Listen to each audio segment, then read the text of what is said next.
Bonjour, bienvenue pour cette nouvelle édition à la une de l'actualité. Les églises de Vendée ont sonné le glas à midi en hommage au père Olivier Maire, tué lundi à Saint-Laurent-sur-Sèvre.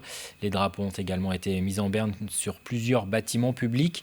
Les obsèques du prêtre se déroulent cet après-midi. L'inhumation aura lieu au cimetière de la Sagesse après une cérémonie à la basilique Saint-Louis-Marie Grignon de Montfort, retransmise sur un écran géant installé sur le parvis et diffusée également en direct sur notre antenne.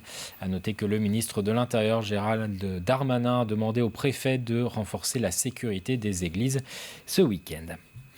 Évoquons à présent la crise sanitaire. De nouveaux clusters ont été recensés en Vendée, dans des campings et centres de vacances de Labardemont, Saint-Jean-de-Mont et Longeville-sur-Mer. Des foyers de contamination ont également été repérés dans 2 abattoirs du département et dans plusieurs EHPAD. Malgré tout, l'épidémie semble se stabiliser dans la région. Quant aux tests, les demandes ont fortement augmenté depuis l'instauration du pass sanitaire. Face à la tension, l'ARS annonce que des tentes temporaires de dépistage vont être déployées. Écoutez. Aujourd'hui, notre offre de dépistage qui est très importante en région, comme vous le savez, puisqu'on a 150 points de dépistage gérés par des laboratoires, 450 lieux de dépistage de tests antigéniques nasopharyngés, en particulier dans les pharmacies, commence à donner des signes un peu de saturation. Et donc c'est pour ça que nous réfléchissons en lien avec les préfets et avec les collectivités territoriales à organiser des barnums d'autotest supervisés qui donc, comme leur nom s'indique, sous la supervision d'un professionnel de santé, permettront à des usagers de pratiquer eux-mêmes un autotest pour avoir le pass sanitaire. Nouveau week-end difficile annoncé sur les routes pour ce week-end du 15 août. C'est dans le sens des retours que les ralentissements seront les plus importants. Drapeau orange ce vendredi, rouge demain et orange dimanche. Dans le sens des départs aussi, la circulation sera difficile ce samedi, notamment si vous vous dirigez vers le sud-ouest et la Méditerranée. Et cette période autour du 15 août représente le pic de fréquentation de l'année dans le département. Une fréquentation touristique à laquelle les infrastructures doivent s'adapter. Exemple avec la distribution d'eau potable. La consommation en une journée peut atteindre en ce moment jusqu'à 210 000 mètres cubes. Alors pour éviter la rupture d'approvisionnement, Vendéo surveille de près les niveaux des barrages. Reportage à l'usine d'eau du Jaunet, Marie-Aimée Copleutre. L'usine de traitement des eaux du Jaunet approvisionne 58 000 foyers chaque année. Mais chaque été, avec l'arrivée des touristes, la demande en eau quadruple.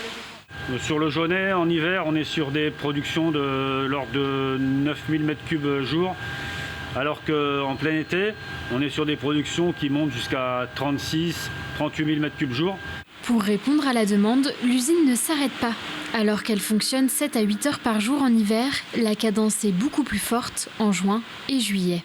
Les productions sont tout de suite de l'ordre de 18, 20 heures. Et sur des journées très typiques comme le 15 août ou autre, certaines usines peuvent monter à 20, 22, 24 heures de fonctionnement continu, quoi. C'est aussi un système complexe et astucieux qui permet de fournir l'eau. L'interconnexion des 12 barrages vendéens et des 11 usines de traitement des eaux. Si la côte vendéenne est déficitaire en eau, elle peut être approvisionnée par les barrages du centre du département. Et nous arrivons à répondre sur cette présence touristique grâce aux interconnexions qui ont été mises en place sur les 10 dernières années. 45 millions d'euros sont chaque année investis pour répondre à ces besoins et faire face à ce besoin important sur ces 2 périodes estivales que sont juillet et août. Cette année, les barrages vendéens sont remplis à 87% de leur capacité, un chiffre plutôt élevé pour l'été. Au début de la saison, nous étions à 97-98%. Aujourd'hui, nous sommes descendus à 87% de taux de remplissage de nos barrages, ce qui est un excellent taux pour la saison. Alors bien sûr, la pluviométrie nous aide. Elle nous aide parce qu'elle permet de soutenir les débits des cours d'eau qui alimentent nos barrages. Et cette pluviométrie, ce mauvais temps nous aide puisqu'il y a beaucoup moins de jeux d'eau, moins de piscines, moins de jeux d'eau mis en place sur les campings. Même si cette situation est plutôt positive, Vendéo appelle les touristes et les Vendéens à rester vigilants sur leur consommation d'eau. En sport, en bref, Aloïse Retornaz de retour au Sable d'Olonne aujourd'hui. La médaillée au JO de Tokyo sera accueillie en fin de journée par son club, les Sports Nautiques Sablais. Ce sera à 18h place Jean-David No à Port-Olona. Aloïse Retornaz a remporté le bronze olympique le 4 août dernier en voile en catégorie 4,70. Pour terminer, direction Ménard-la-Barroutière et la base de loisirs de la Tricherie. L'après-midi sera estivale sur tout le département avec du soleil et des températures qui atteindront les 30 degrés.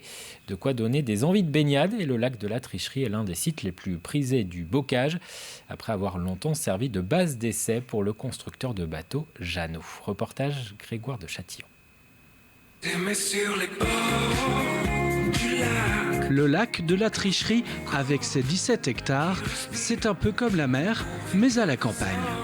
Elle est super bonne, vraiment très bonne. C'est le premier bain pour moi en tout cas et elle est super bonne. Une eau à 26 degrés, on aurait tort de s'en priver. Avec sa zone de baignade surveillée, le plan d'eau concentre une multitude d'activités. C'est la définition d'une base de loisirs. Vous allez avoir le restaurant, là-bas on peut apercevoir structures gonflables, le pédalo, il y a le paddle, les structures pour enfants, après on a des activités manège et tout, etc. Et c'est vraiment un endroit convivial et familial ici. Ça va pas être mieux que la plage, c'est différent, on propose pas le même genre d'activité, etc. Parce que moi par exemple je fais les saisons sur la côte, c'est différent. Ici c'est vraiment très familial, après tout est condensé. Il y a tout le temps du monde donc c'est cool. Et puis il y a plein d'activités donc c'est cool aussi. Il y a un restaurant, il y a de l'acrobranche, il y a plein de choses donc c'est génial. Prendre de la hauteur, bronzer, nager, mais aussi s'amuser, encore plus qu'à la plage, avec par exemple le Splash Game. Amusez-vous bien, on se dit à tout à l'heure, bon courage. Un parc aquatique formé de structures gonflables avec toboggan, catapulte et murs d'escalade, sensation garantie. Déjà, il y a une perte d'équilibre, parce qu'on n'a pas l'habitude d'être sur des bouées qui sont attachées au fond de l'eau, mais ça reste élastique. Donc il y a une sensation de ça tangue comme sur un bateau. Il n'y a aucun risque de se blesser puisque vous tombez sur l'eau au lieu de tomber par terre. C'est un circuit à la base, sauf que vous n'êtes pas obligé de respecter le sens du circuit. Il y a des activités qui sont un peu plus compliquées que d'autres, selon votre force, votre gabarit ou alors votre agilité.